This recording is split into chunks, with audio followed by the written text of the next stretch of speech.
السلام علیکم۔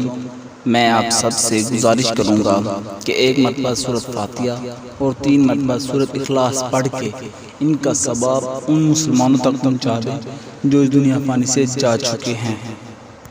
شادی کی پہلی رات میاں بیوی نے فیصلہ کیا کہ جب وہ کمرے میں پہنچ جائیں گے تو پھر دروازہ نہیں کھولیں گے، چاہے کوئی بھی آ جائے۔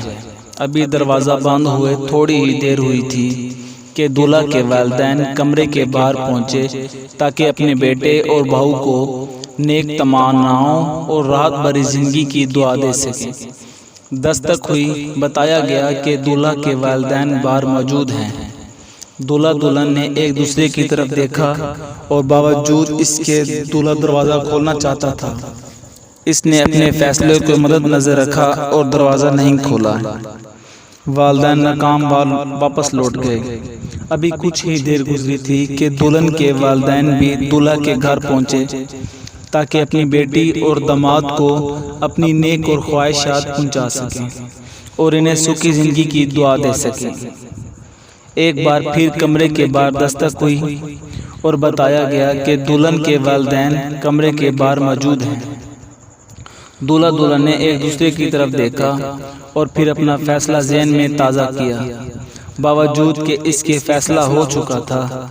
دلہن کی آنسو بھری زندگی سنوشی سنائی دی، نہیں میں اپنے والدین کے ساتھ ایسا نہیں کر سکتی، اور فوراً دروازہ کھول دیا۔ شوہر نے یہ سب دیکھا مگر دلہن کو کچھ نہ کہا، خاموش رہا۔ اس بات کو برسیں بیت گئے۔ ان کے ہاتھ 4 بیٹے پیدا ہوئے، 5ویں بار ایک بیٹی پیدا ہوئی۔ دنیا کی آنے کی خوشی میں ایک بہت بڑی پارٹی کا انتظام کیا اور اس پارٹی میں ہر اس شخص کو بلایا جس سے وہ جانتا تھا اور خوب خوشیاں منائی گئیں۔